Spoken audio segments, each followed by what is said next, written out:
जय सिया राम दोस्तों, आइए हम अयोध्या कांड का पाठ हिंदी में करें। श्री गणेशाय नमः। ओम नमः शिवाय। ओम हनुमन्ते नमः। श्री गुरु चरण सरोज रज निज मन मुकुर सुधार, वरनो रघुबर विमल जसो जो दायक फलचार। बुद्धिहीन तनु जानिके सुमिरौ पवन कुमार, बल बुद्धि विद्या देहु मोहि हरहु कलेश विकार। सियावर राम जय जय राम। पिछले एपिसोड में हमने दोहा नंबर 55 तक की कथा सुनी थी। अब आगे की कथा इस प्रकार है। सिया राम जय जय राम, सिया राम जय जय सिया राम। यह विचार नहीं करो हठ, झूठ स्नेह बढ़ाए। मानी मातु कर नात बलि, सुरती विसरी जनि जाय। सियावर राम जय राम। देव पितर सब तुम ही गोसाई, राखहु पलक नयन की नाई। औधु अम्ब प्रिय परिजन मीना, तुम करुणा कर धर्म धुरीना। अस विचारि सो करहु उपाय, सबहि जियत जेहि भेटहु आय। जाहु सुखेन बनहि बलि जाऊं, करि अनाथ जन परिजन गाऊं। सब कर आज सुकृति फल बीता, भयहु कराल कलु विपरीता। बहुविधि बिलपि चरण लपटानी, परम अभागिनी आपहु जानी। दारुण दुसह दाहु उर व्यापा, बरनि न जाहि बिलाप कलापा। राम उठाय मातु उर लाई, कही मृदु बचन बहुरी समुझाई। जब राम जी कौशल्या माता से वन गमन के लिए विदा होने के लिए आज्ञा लेने जाते हैं, तब कौशल्या माता बहुत व्याकुल हो जाती हैं और बहुत प्रकार से समझाते हुए उन्हें बोलती हैं, हे पुत्र, तुम सभी के परम प्रिय हो, प्राणों के प्राण और हृदय के जीवन हो, वही प्राणाधार। तुम कहते हो कि माता मैं वन को जाऊं, मैं तुम्हारे वचनों को सुनकर बैठी पछताती हूँ। यह सोचकर झूठा स्नेह बढ़ाकर मैं हट नहीं करती। बेटा मैं बलैया लेती हूँ, माता का नाता मानकर मेरी सुध भूल न जाना। हे गोसाई, सब देव और पितर तुम्हारी वैसे ही रक्षा करें जैसे पलकें आँखों की रक्षा करती हैं। तुम्हारे वनवास की अवधि 14 वर्ष जल है और प्रियजन और कुटुंबी मछली हैं। तुम दया की खान और धर्म की धुरी को धारण करने वाले हो। ऐसा विचार कर वही उपाय करना जिसमें सबके जीते जी तुम आ मिलो। मैं बलिहारी जाती हूँ। तुम सेवकों, परिवार वालों और नगर भर को अनाथ करके सुखपूर्वक वन को जाओ। आज सबके पुण्यों का फल पूरा हो गया है, कठिन काल हमारे विपरीत हो गया है। इस प्रकार बहुत विलाप करके और अपने को परम अभागिनी जानकर माता श्री रामचंद्र जी के चरणों में लिपट गई। हृदय में भयानक दूसरा संताप छा गया। उस समय के बहुविध विलाप का वर्णन नहीं किया जा सकता। श्री रामचंद्र जी ने माता को उठाकर हृदय से लगा लिया और कोमल वचन कहकर उन्हें समझाया।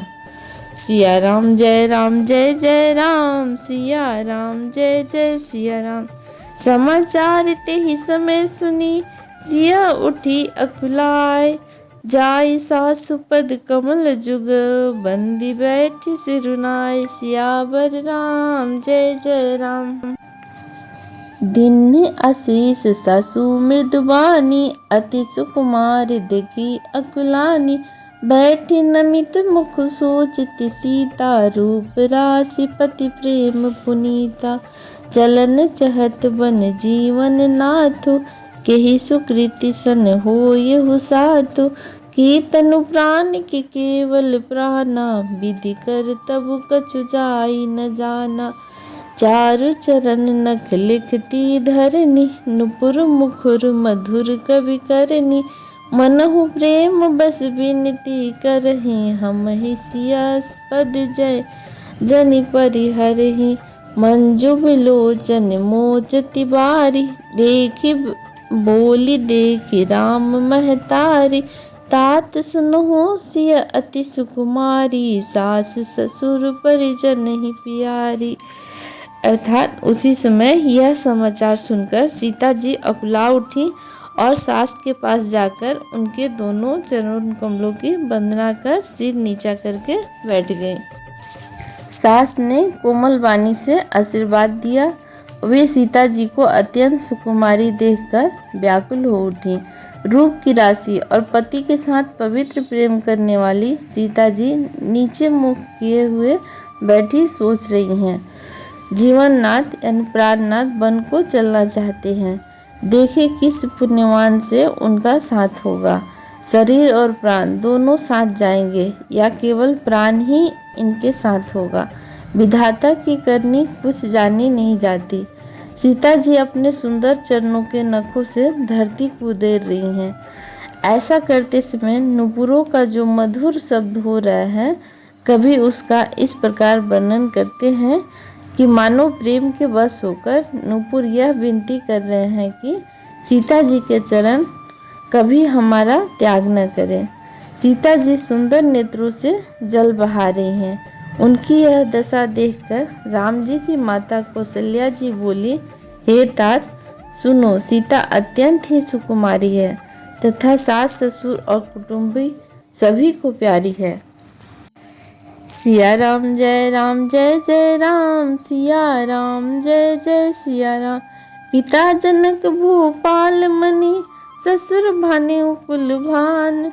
पति रवि कुल कैरो विपिन, विधु गुण रूप निधान। सियावर राम जय राम, मैं पुनि पुत्र वधु प्रिय पाई। रूप राशि गुणशील सुहाई, नयन पुत्री करी प्रीति बढ़ाई। राख्यु प्राण जानकी हिलाई, कल्प बेली जिमि बहुविधि लाली। सींच स्नेह सलील प्रतिपाली, फूलत फलत भयो विधि बामा। जानी न जाई काह परिणाम, पलंग पीठ तजि गोद ढिढोरा। सियन दीन्हु पगु औनि कठोरा, जियन मुरी जिमि जोगवत रहूं। दीप बाति नहीं टारन कहूं, सोई सिय चलन चहती बन साधा।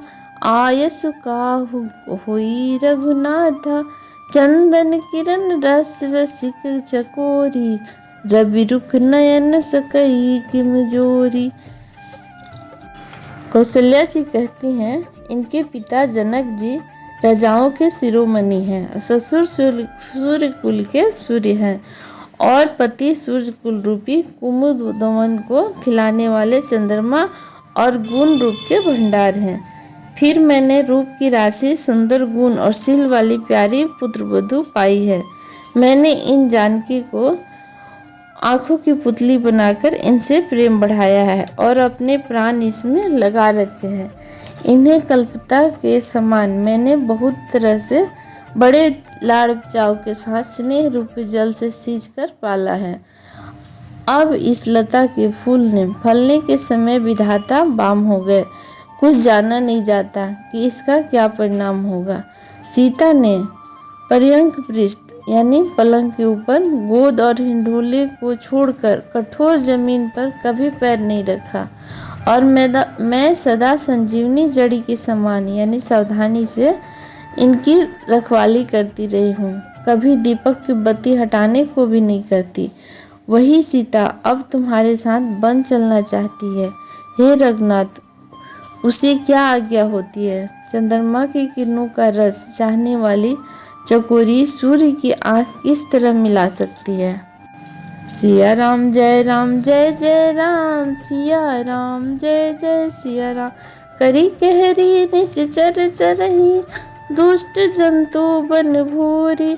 विष वाटिका की सोह सुता, सुभग सजीवनि मोर। सियावर राम जय राम, बनहित कोल किरात किशोरी। रचि बिरंचि विषय सुख भोरी, पाहन कृमि जिमि कठिन सुभाऊ। तिन्हि कलेस न कानू गाओ, कहता पसतिय कानन जोगु। जिन तप हेतु तजा सब भोग, सिया बन बिसहि तात के ही भांति, चित्र लिखित कपि देख डराति, सुर सब सर सुबक बनज बनचारी, डाबर जोग की हंस कुमारी, अस विचारि जस आयस होई, मैं सिख देव जानकी सोई, जौ सिय भवन रहे कह अम्बा, मोहि कह होई बहुत अवलंबा, सुनि रघुबीर मतु प्रिय बानी, सिल स्नेह सुधा जनुसानी।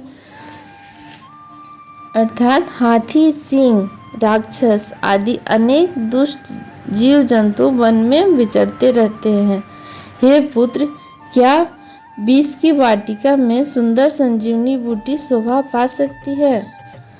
वन के लिए तो ब्रह्मा जी ने विषय सुख को न जानने वाली कोल और भीलों की लड़कियों को रचा है, जिनका पत्थर के कीड़े जैसा कठोर स्वभाव है। उन्हें वन में कभी क्लेश नहीं होता। अथवा तपस्वियों की स्त्रियां वन में रहने योग्य है, जिन्होंने तपस्या के लिए सब भोग त्याग दिए हैं। हे पुत्र, जो तस्वीर के बंदर को देखकर डर जाती है, वे सीता वन में किस तरह रह सकेंगे? देव सरोवर के कमल वन में विचरण करने वाली हंसनी क्या गड़ैये यानी तलैव में रहने योग्य है? ऐसा विचार कर तुम्हारी जैसी आज्ञा हो, मैं जानकी को वैसे ही शिक्षा दूं। माता कहती हैं, यदि सीता घर में रहे तो मुझको बहुत सहारा हो जाए। श्री रामचंद्र जी ने माता की प्रिय वाणी सुनकर, जो मानो शील और स्नेह रूपी अमृत से सनी हुई थी, विवेक में प्रिय वचन कहकर माता को संतुष्ट किया।